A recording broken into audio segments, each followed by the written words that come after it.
Hey everybody, this is Hector Miray with Faith and Fandom, and this is Faith and Fandom 180 on LTN Radio. So this past week I was playing Dungeons and Dragons with my little crew, and we leveled up to level 3, which meant as a Dwarven Paladin, which I play, I had to choose an oath, and I had to choose an Oath of Glory or an Oath of Devotion. And I looked through the spell slots, and I'm like, yeah, let's go with this one. And then later on in our campaign, we found ourselves in a moderately precarious position that dude had poorly told a lie and had gotten caught in it, and we found ourselves in the middle of an enemy like garrison surrounded by a bunch of bad guys, and he basically was about to get us all killed.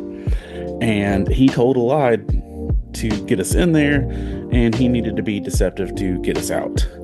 And so I'm like, whoa, you can't say that.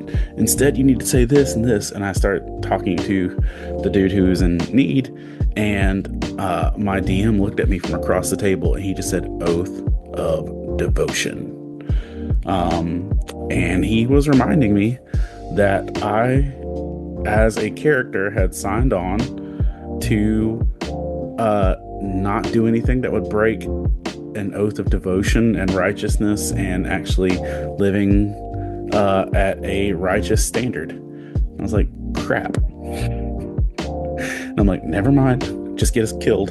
And I had signed on for that and didn't think about it. And honestly, as Christians, sometimes we can be in a place where we forget that we've signed on to live as a model and an example of Christ. In Ephesians 4, verse 1, Paul states, "As a prisoner for the Lord, then I urge you to live a life worthy of the calling you have received." And Paul just literally looks at us as believers and says, live out what you're saying you believe. And just like my DM was saying, oath of devotion, I was like, crap. Make sure that you're actually in a place where you realize that when you're around other people, and even when you're by yourself, that if you've surrendered your life to Christ, you need to be able to actually live out what you're committing to. And sometimes you need people in your life who care enough to actually remind you of your commitment as well.